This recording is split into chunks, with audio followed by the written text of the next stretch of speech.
बाईचा नाद एक अशी गोष्ट जी प्रत्येक माणसाने ऐकायलाच हवी।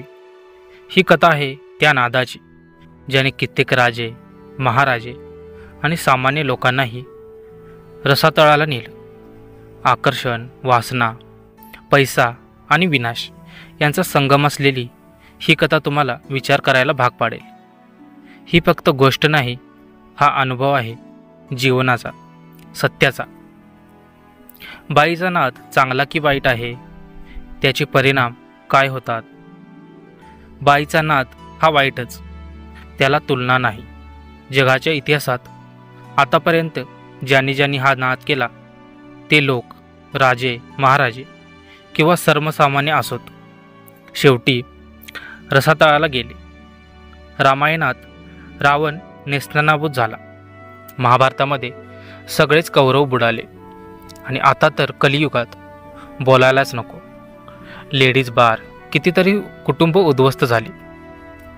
तेलगीचे करोडो रुपये एका रात्रीत फस्त झाले। बाई म्हणजे स्त्री। स्त्री ही प्रत्येकाचीच कमजोरी आहे, तिच्याशिवाय आयुष्यात राम नाही। आपल्या आजूबाजूलाच ती वावरत असली की अगदी भरल्यासारखं वाटतं, नाहीतर जीवन ओकोबोको, रिकामं असं भासतं। म्हणून लग्न करून जीवन जगावे। तिचा त्रास जाच सहन केला तरी चालेल, पण बाईचा नाद कुठल्याच शहाण्या वेड्याने करू नये, त्यामुळे बर्बादी झाल्याशिवाय राहत नाही। नादाला लावणाऱ्या बाया ह्या सेक्स निपुण असतात, त्यांचं अखंड शरीर सेक्सने ओतप्रोत भरलेले असते। माणूस वेडा होत पार कामातून जातो, सर्व कमावलेला पैसा तशीच इज्जत तो धुळीस मिळवून जातो। माणसाने सगळे नाद करावेत, पण बाईचा नाद करायला त्याची शक्ती अपुरी पडते। ती झुलवत ठेवते, त्याला कामातूर बनवून शरीराचा हाडाचा सापळा करून टाकते। सर्वसामान्य माणूस तिची वासना पूर्ण करू शकत नाही। बाई ही शराब प्यायला लावते, सतत उन्मादात ठेवते।